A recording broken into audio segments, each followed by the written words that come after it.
Eu queria começar aqui com algumas considerações sobre a sociedade brasileira, baseadas num livro do Alexander Zinoviev, que além de romancista, além dos romances que escreveu, como As Alturas Abissais e outros, escreveu uma série de livros importantíssimos de sociologia do comunismo, entre os quais The Reality of Communism.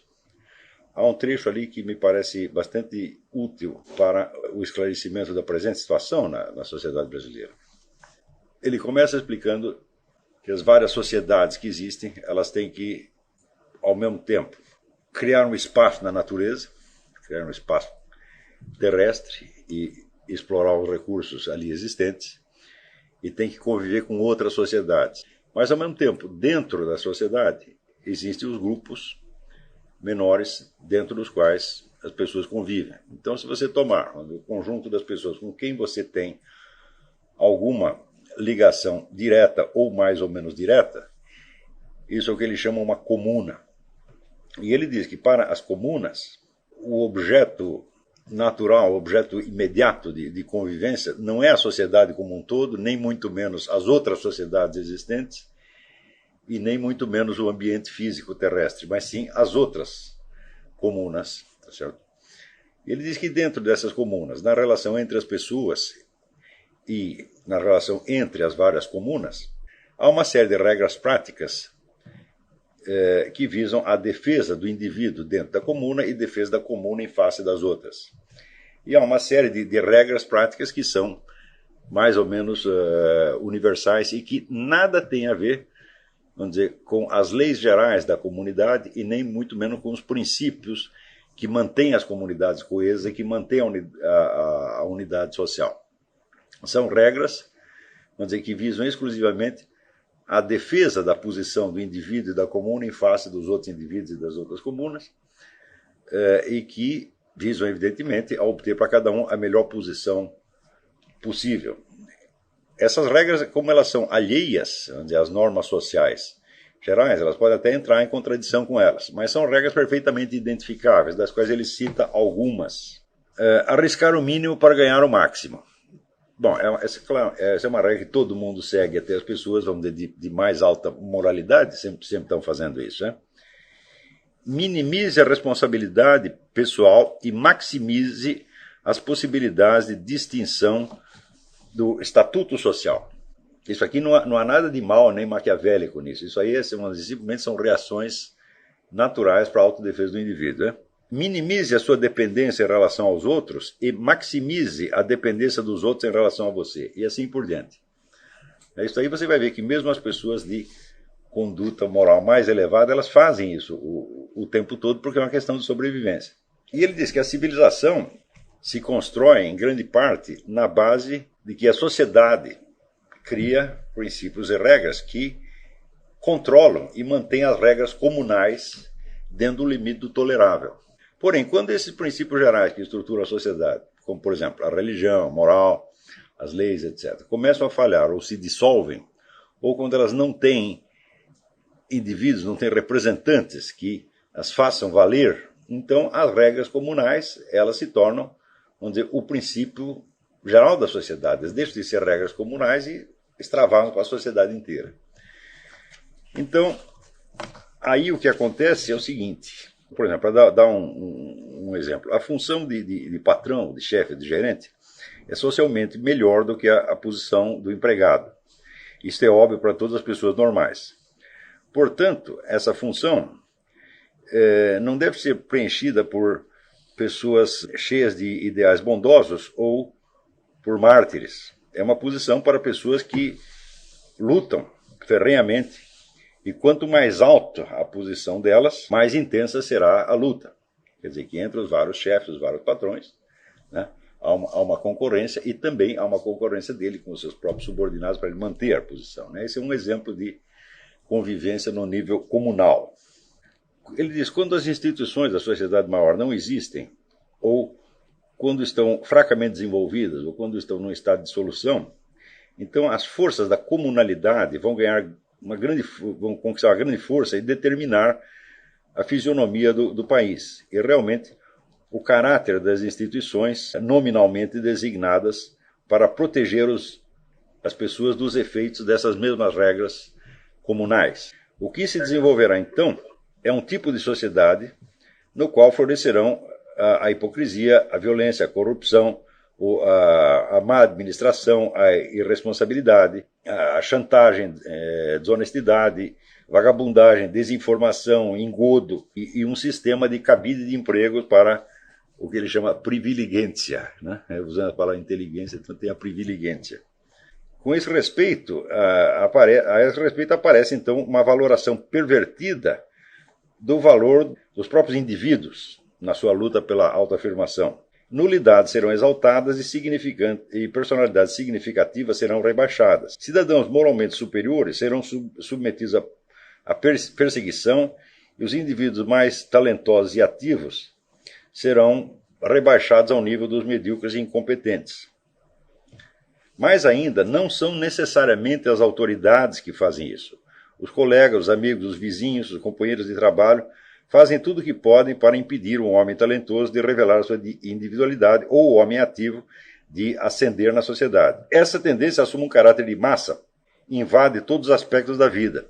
Em parte alguma isso acontece tanto quanto nas esferas criativa e administrativa. O tédio e a depressão reinam e as pessoas constantemente esperam o pior.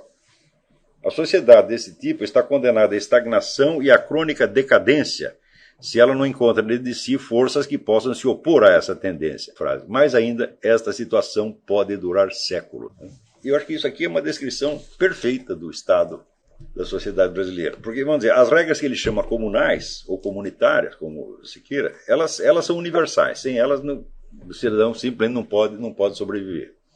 Agora, as regras mais complexas que integram grandes sociedades, evidentemente, elas têm que fazer com que as várias comunidades convivam, né, de uma maneira mais ou menos harmônica. Então é preciso limitar, vamos dizer, a luta comunal ou comunitária, a concorrência dentro da comunidade e a concorrência entre as várias comunidades. Então essas regras práticas que são quase instintivas, né, quando ele diz, por exemplo, dar a sua responsabilidade pessoal ao mínimo e aumentar a responsabilidade dos outros, isso é quase um reflexo. Você vê que mesmo uma pessoa de muito bom coração e de muito boa moralidade não pode deixar de fazer isso. Se ela fizer o contrário, ela está destruída socialmente de maneira quase automática. Então todos nós o tempo todo estamos pulando fora da responsabilidade até o ponto em que podemos. Agora a diferença é que alguns vão pular sempre e outros vão manter isso dentro do tolerável, conforme as regras maiores que, vamos dizer, integram a sociedade como um todo. Mas quando essa regra começa a falhar, ou quando elas são fracas, ou quando o processo civilizacional está num estágio muito rudimentar ou de decadência, então as regras comunais se tornam as únicas regras existentes. Isso quer dizer que aqueles princípios, vamos dizer, de decência, de moralidade, com que as pessoas podiam estar acostumadas numa outra fase, elas simplesmente não existem. As pessoas não são capazes de entender mais isso. Tá certo? Porque obedecer à regra comunal, vamos dizer, é assim, uma simples questão de sobrevivência. Mais ainda, o meio terrestre dentro do qual existe a sociedade, ele está longínquo para a maior parte das pessoas. A maior parte das pessoas não tem o menor contato com isso.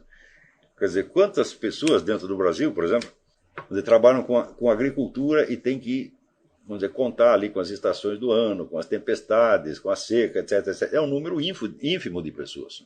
Os outros estão demasiado distantes disso. Então, o ambiente no qual eles vivem é o ambiente das várias comunas e não é sequer a sociedade como um todo. Muitas pessoas não têm a menor ideia da sociedade como um todo. Se você entrar numa escola brasileira, por exemplo, né, e fizer algumas perguntas sobre a ordem social brasileira, sobre as leis do Brasil, etc., as pessoas elas ignoram completamente. Né? Então, só o que elas conhecem é a regra comunal. Né? Por exemplo, isso você pode observar em qualquer repartição pública brasileira. O que vigora não é a lei, o que vigora é a ordem que o chefe deu. Porque o funcionário, ele não conhece a lei. Então a lei é demasiado longínqua e abstrata, mas a palavra do chefe vale. Então se a lei diz que você tem um determinado direito, tá certo? Mas o chefe da repartição mandou não atender você, o funcionário não vai atender. Então o que vai vigorar é a lei comunal e não a lei maior, né? O Código Civil, etc, etc. Vocês podem perceber que no Brasil já está assim. Sinais disso a gente já observa aqui nos Estados Unidos. 20 anos atrás não existia, né? Mas agora você já observa sinais desta efusão comunal, onde a autoridade do pequeno grupo vale mais do que os princípios que estruturam a sociedade inteira. Então, note bem que no Brasil sempre existiu essa tendência. Quer dizer, o Brasil teve algumas épocas onde houve um esforço civilizacional e que, evidentemente, correspondia, vamos dizer, a um estágio maior de integração social, quer dizer, a integração entre as várias comunas e o desenvolvimento de uma consciência da sociedade como um todo. A gente pode marcar esses períodos da seguinte maneira. A Guerra do Paraguai foi um deles. Nós podemos dizer que é o primeiro momento em que existe, vamos dizer, uma tomada de consciência nacional, que as pessoas se sentem pertencentes a uma sociedade maior e sabem mais ou menos o que estão fazendo dentro delas. Mas isso logo passou. Você vai ver outro período desses durante o governo Getúlio Vargas, com a industrialização, progresso econômico, etc, etc. Outro você vê, em parte, durante o governo Juscelino Kubitschek, com o negócio da construção de Brasília, e outro durante o regime militar, principalmente na gestão Médici, também motivado pelo progresso econômico. Então, as pessoas se sentiam participantes de uma história nacional, nesses momentos. Do ponto de vista cultural, nós podemos dizer que houve alguns momentos em que pareceu se formar uma alta cultura nacional, também, vamos dizer, ainda no tempo do Império, final do século XIX, né? Ali quando você tinha uma elite de alto nível, com Machado de Assis, Joaquim Nabuco, Oliveira Lima, etc, etc. Né? Depois também, na década de 30, quando aparecem em cena figuras como Gilberto Freire, o Sérgio Buarque de Holanda e outras pessoas, então começam, vamos dizer, entre os intelectuais, a criação, vamos dizer, de uma imagem de Brasil que podia se propagar entre as outras classes e criar um sentimento de nacionalidade. É claro que sentimento de nacionalidade é apenas uma forma específica de integração da sociedade, né? Nem pode haver integração da sociedade sem isto, mas, de qualquer modo, é um dado importante. E, hoje em dia, isso tudo desapareceu. Você não tem mais absolutamente nada. Tá certo? Então, é claro que, hoje em dia, a quase totalidade dos cidadãos ignora as leis, principalmente que as leis são muitas e são muito confusas, quer dizer, você tem um processo de apoteose legislativa. Você vê aqui só os artigos que regulam o orçamento nacional são em número de 5.500, até onde eu havia contado. Ora, quem é que conhece, então, 5.500 leis? Quem é que pode decorar uma coisa dessa? Então não pode. Isso aí só o orçamento nacional. Agora, se você pegar, por exemplo, a legislação tributária do Brasil, né, empilhar todos os livros de legislação tributária que tem novas leis, você vai lotar aí o Instituto Olavo de Carvalho, não vai caber nenhum de vocês aí dentro, né? Então, justamente por causa disso, existe uma espécie de caos legal na cabeça das pessoas. Então, isso quer dizer que a lei passa a ser um elemento distante e abstrato para o cidadão. Então, ele se apega ao quê? À norma comunal, evidentemente. Quer dizer, a autoridade imediata da qual cada um depende para a sua sobrevivência. Tá certo? Então, nessa situação, é que aparecem fatos de ordem esdrúxula que assinalam a total falta de critério para o julgamento do que quer que seja. Quer dizer, quando você vê as pessoas discutindo, por exemplo, tão preocupadas com a corrupção e não discute os 50 mil homicídios por ano que acontece no Brasil, então você tem, evidentemente, uma inversão moral. E eu gostaria que o próprio tom moralizante das campanhas contra a corrupção denota a sua total falta de moralidade. Porque como é que eu posso me preocupar mais com um vereador que pegou um dinheiro no caixa, tá certo, do que com pessoas que estão matando aí milhares de brasileiros por ano? Quer dizer, a vida humana se torna menos importante do que um dinheiro que nem sequer pertence ao cidadão. Quer dizer, o horror que o camarada tem de quem desviou dinheiro público é maior do que o que ele sente quando, né, um desses bandidos mata uma família inteira. Tá certo? Então é claro que se trata de almas corrompidas, para as quais o dinheiro é tudo. Quer dizer, o dinheiro adquire um atrativo simbólico tão forte, vamos dizer, que o dinheiro não precisa ser nem do próprio cidadão. Quer dizer, a simples ideia do roubo, ou do desvio, da corrupção, o faz espumar de indignação, ao passo que a matança generalizada de pessoas não causa maior escândalo e é aceita como se fosse parte da rotina. Porque você tem essa violência rotinizada, e quanto mais isso se prolonga, menos as pessoas se preocupam com isso e menos elas se sentem ofendidas ou indignadas com esse estado de coisas. Então você tem o próprio tom moralizante dos discursos revela, vamos dizer, uma corrupção profunda da alma. Quer dizer, os acusadores da corrupção são talvez ainda mais corruptos do que aqueles que simplesmente desviam dinheiro, porque eles estão corrompendo o próprio sistema de pesos e medidas. Tá certo? Mas você vê aqui, dentro da esfera comunal, como diria o Zinoviev, a violência e o homicídio não é um problema, porque você não convive com homicidas. Então, o homicídio e a violência são coisas distantes. Mas os problemas ligados a dinheiro e a ascensão social, queda social, são problemas imediatos. Então, é evidente que este fenômeno brasileiro denota justamente o que está falando o Zinoviev, quer dizer que é o predomínio das regras comunais sobre as regras sociais. Muito bem. Por isso aí vocês veem que o estado de degradação que chegou ao Brasil é muitíssimo grave e não há nenhuma só corrente social preocupada com isto. Quando você vê algum sinal de que alguém está preocupado, indignado com isso, é sempre uma coisa isolada, ou então é colocado dentro de um contexto falso. Por exemplo, outro dia eu vi um fenômeno assim, extraordinário, só poderia acontecer no Brasil.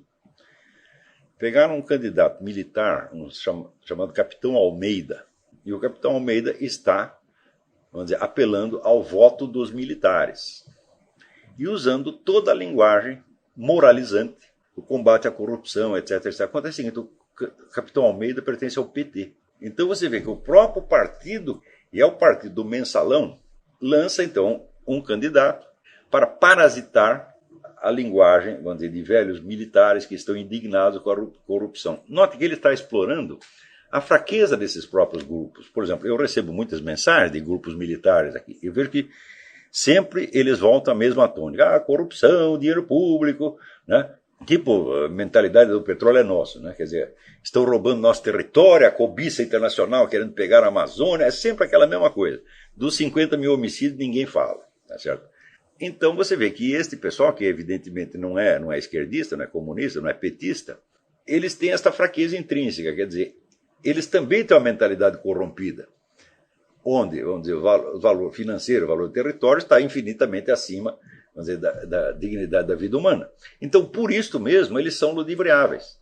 Então, isso quer dizer que, no entanto, as Forças Armadas ainda são, vamos dizer, o lugar onde tem menos corrupção, onde tem menos bandalheiro no Brasil, e de acordo com as pesquisas, ainda são a entidade mais respeitada até do que a Igreja Católica. Então, se até na entidade mais respeitada, a corrupção da alma já chegou a esse ponto, onde ela pode facilmente ser enganada pelo próprio corrupto, pelo próprio ladrão, né, que lança um candidato, para se aproveitar da linguagem da moralidade ofendida e tentar carregar os votos dessas pessoas indignadas para o próprio partido oficial que promoveu a maior onda de corrupção da história brasileira, talvez da história humana, então é porque o nível de consciência chegou no mais baixo possível e as regras comunais realmente são as únicas que valem. Inclusive, muitos desses protestos, você vê que são de natureza puramente corporativista, sobretudo os protestos militares. A honra das Forças Armadas, né? O orçamento das Forças Armadas, eles sempre protestam com essas coisas, mas o que é? É a comunidade se defendendo contra as outras comunidades. E visando, assim, sempre jogar a culpa para o outro, assumir o mínimo de responsabilidade e jogar o máximo de responsabilidade para a mão dos outros. É neste ambiente que vocês estão entrando. Prestem bem atenção. Sem a restauração da alta cultura não é possível haver normas sociais, não é possível haver integração da sociedade, não é possível haver absolutamente nada. Prestem bem atenção. Sem a restauração da alta cultura não é possível haver normas sociais, não é possível haver integração da sociedade, não é possível haver absolutamente nada.